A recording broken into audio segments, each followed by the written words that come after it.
Selam əziz və dəyərli soydaşlarımız. Hər birinizi salamlayıb hamınıza sayğı və salamlarımı çatdırıram. Mən Eldar Qaradağlı, Güney Azərbaycan Qurtuluş Partiyasının başkanı və Güney Azərbaycan Qurtuluş Partiyası TV'si ilə sizinlə birliktəyəm. Həftəlik toplantılarımızdan, həftəlik görüşlərimizdən Qurtuluşun sözü ilə bu günləri demək ki, Bank Şərqi məsələsi ilə bağlı sizinlə danışmam olacaqdır. Bank Şərq kimdir, Bank Şərq nədir? Bir Güney Azərbaycandan olan, İranda yaşayan bütün soydaşlarımız bunu azdan çoxdan bilirlər və tanıyırlar bu bank. Bank 2009-cu ildə Qalibab mafiyası ilə birlikdə onun demək ki, Azəri şərqçiləri və ümumiyyətlə belə tiplərin vasitəsilə ki, bir əlləri sipahda, digər əlləri rejimin ixtilasçı qüvvələrinin demək olar ki, açıq hesablı orqanlarındadır. Bunlarla birlikdə bu bankı Tehranda ixtisas iftitah olunur və haradasa demək olar ki, bir 5-10 il çəkilir ta bu bank özünün o qaydalarını yola salsın və ondan sonra Mərkəzi Bank vasitəsilə tanınır və bu Mərkəzi Bank vasitəsilə tanınandan sonra ki, daha doğrusu demək ki, bu yatırmalara başlayır və bu yatırmalarında əsas şəhərdarları ya bələdiyyələri demək ki, nəzərdə alır. Bələdiyyələri Şərqli, Tehran, İsfahan, Şiraz, Kərəc, Məşəd kimi böyük demək Əhvaz kimi böyük şəhərlər bunun geyində demək quruluşunda pay sahibləri sayılırlar və beləliklə bu davam edir. İlk yatırımı 150 milyard tümənlə başlayır və sonralar böyüyüncə hardasa demək olar ki 2024-cü ildə birdən-birə bunun yatırımı və ya sərmayəsi daha doğrusu 39 milyard tümənə qədər 39 min milyard tümənə qədər qalxır və orada demək olar ki 4 böyük holdingi nəzərə alınır. O 4 böyük holdinglərlə ibarət Saxtamanı və Umranı holdingidir, mali iqtisadi holdinglərdirlər və daha doğrusu fənnavəri ittilaat, sənaye, maden və enerji holdingi və bir də Məndəravərdə və gecə ilə təşkil tapan demək ki, Persepolis holdingi. İndi bizi ilgiləndirən məsələ bundan ibarətdir. Persepolis hardan holding oldu?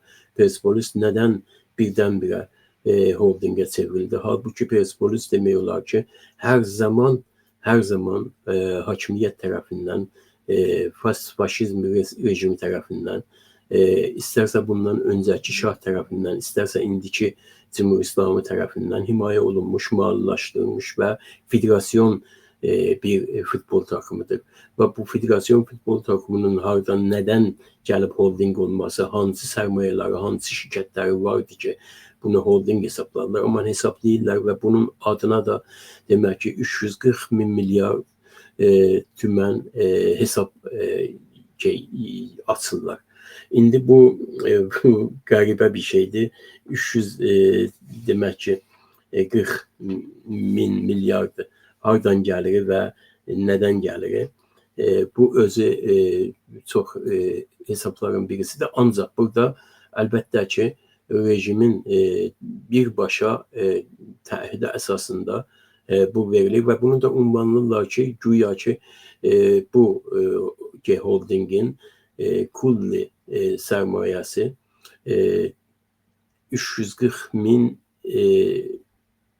değil, onun 10 qatı daha doğrusu 3400 min milyard tüməndir və bu demək ki 340 min milyard tümən ki sərmayə qoyulur. Bu sərmayə ancaq o holdingin ondan birisidir. Bunlar hamısı demək ki kağız üstündə görünür və neyse bu bankı daha doğrusu bu əməlləri əsasında 2020-ci ildə, yəni Trump'ın ən son aylarında Trump'ın sanksiyalarına və boykotlarına məruz qalır və demək ki, dövlət sistemində olan bir pul yuma, bir pul arıtma kimin, tuzağı kimin tanınır və bu boykot olunur. İndi bu demək ki, bu bankın boykot olub olmaması söz konusu da bununla birlikdə 18 bankı da o ildə Amerika tərəfindən boykot olunur. Ancaq bu bankın ən son yatırımcısı olan bizi çox ilgiləndirir və o da Təbrizin şəhərdarısıdır.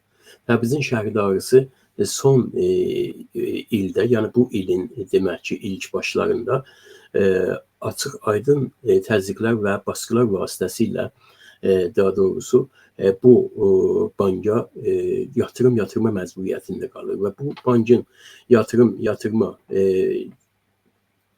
miqdarı hardasa demiyorlar ki 1500 milyar tümən ödəmə təahhüdü ilə baş verir və bu 1500 milyar tümən ödəmə təahhüdü altını Təbrizin şəhərdarısını imzalatırlar və Təbrizin şəhərdarısını imzalatmadan öncə bu Təbrizin şəhərdarı şurasının ya bələdiyyə şurasının imzasından və təyidindən və onayından geçir. Bu da bir qərib bir şeydir. Yəni orada ki, demək ki, insanlar yığışıblar və xalqın səsi rəyi ilə gəlib oturublar orada.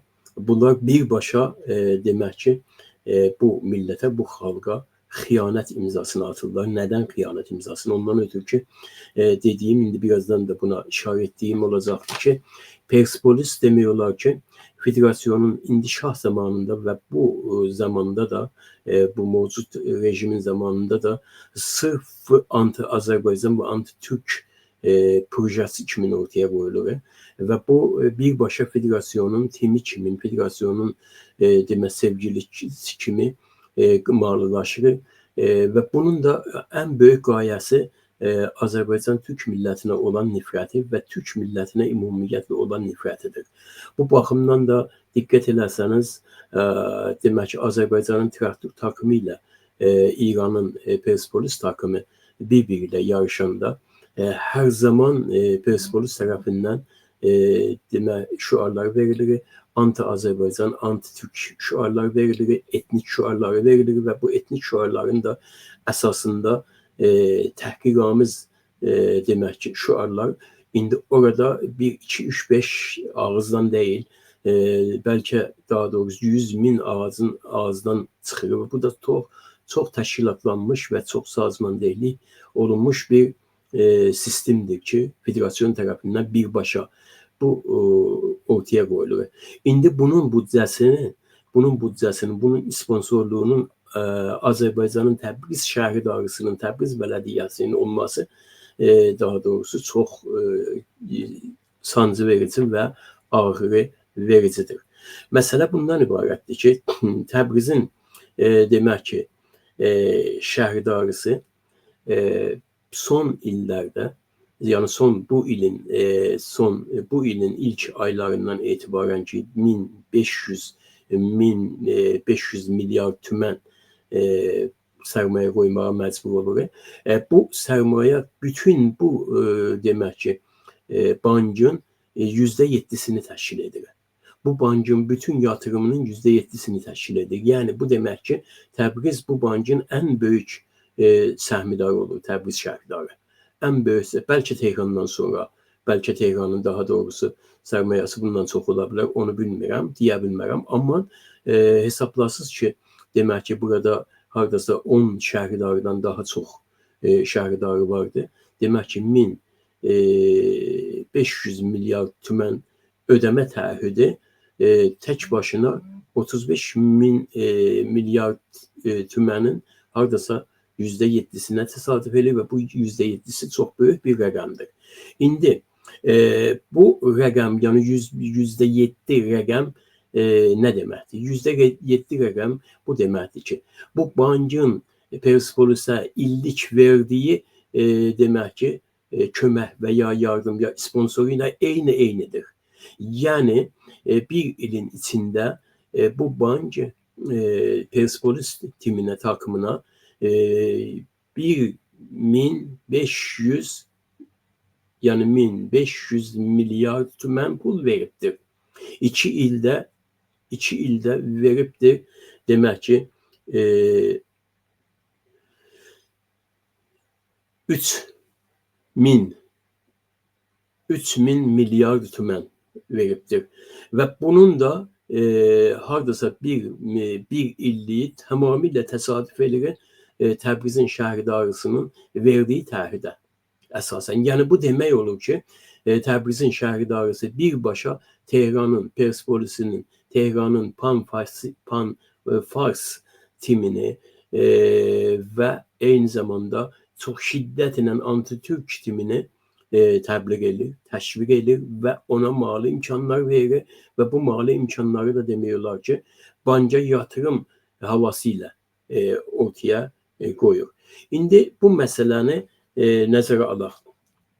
Yəni təsəvvür eləyirsiniz ki, mən bunu cəmbətdir edeyim. Banki şərh Fars faşizminin, futbol mafiyasının və Persepolis'in ən böyük qaynağıdır və Təbrizin şəhərdarısı Banki şəhrin yatırımlarının %7'sini təşkil edir. Bu nə deməkdir? Bu o deməkdir ki, 2 il öncə, yəni daha doğrusu hesablasaq, 2 il öncə 2023 ilində Banki şəhridə Persepolis adına 340 milyar tümən miqdarında bir hesab açılır. Bu məbləğ kağız üstündə Persepolis klubunun %10'unu göstərir.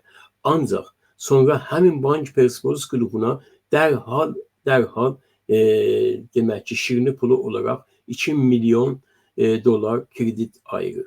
Bu 2 milyon dolar kredit Persepolis'in heç bir yerinə gəlmir. Ona görə Persepolis'in illik xərci ən ekonomik hesabı ilə hesablasaq 1500 milyar tüməndir. Bu məbləğ 2 ildə birbaşa bu bank vasitəsilə bu kluba verilir. Və yəni Persepolis adına bankda 340 milyar tümən qarşılığında 2 il içində bank bu kluba demək ki 3000 milyar tümən verir. Təqribən Persepolis adına yatıran pulun 10 qatı ve bu pul 2 ildə Persepolis'e verilir və bunun pulun da qarşılığını belə tərif edirlər ki, demək kağız üstündə belə gəlir ki, Banki şərh Banki şərh ixtiyarında qoyulan təbliğat pulu 560 milyar tüməndir. Və ikinci Persepolis tərəfdarlığının Banki şərhidə yatırımları bunu demək olar ki, təmin edəcəkdir ki, belə bir şey qoyurlar ortaya. Halbuki demək ki, bu pul o yerdən ki təmin olunması federasyon tərəfindən bu bankin ixtiyarına qoyur. Bu bank vasitəsilə də Təbriz şəhərdarısını, təzyiq vasitəsilə Təbriz şəhərdarısını buna üz verirlər. Və eyni həmin məbləğ ki, illik hesabı ilə Persepolis'e gedəcəkdir. Eyni həmin hesabı Təbrizin şəhərdarısı bu bankin ixtiyarına qoyur. Mən indi sizdən soruşuram, əziz soydaşlarımız. Biz bundan nə çıxara bilirik? Biz bundan nə çıxara bilirik? Bir faşist sistemdir.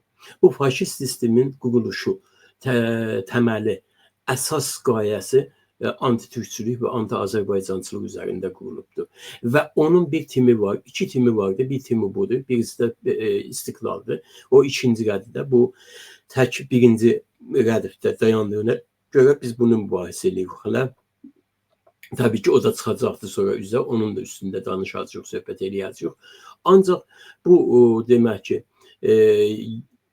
məbləğin eyni məbləğdə olduğunu, yəni Təbrizdən gedən para birbaşa gedir Persepolisin kisəsinə və birbaşa oradan da Azərbaycan Türk millətinin əleyhinə təbliğat olunur və Azərbaycan Türk millətinin əleyhinə bu takımı demək ki, quldurcasına qaldırmağa çalışırlar ki, Təbrizin klubunu, Təbrizin demək olar ki, Azərbaycan traktor klubunu onunla yatışsınlar.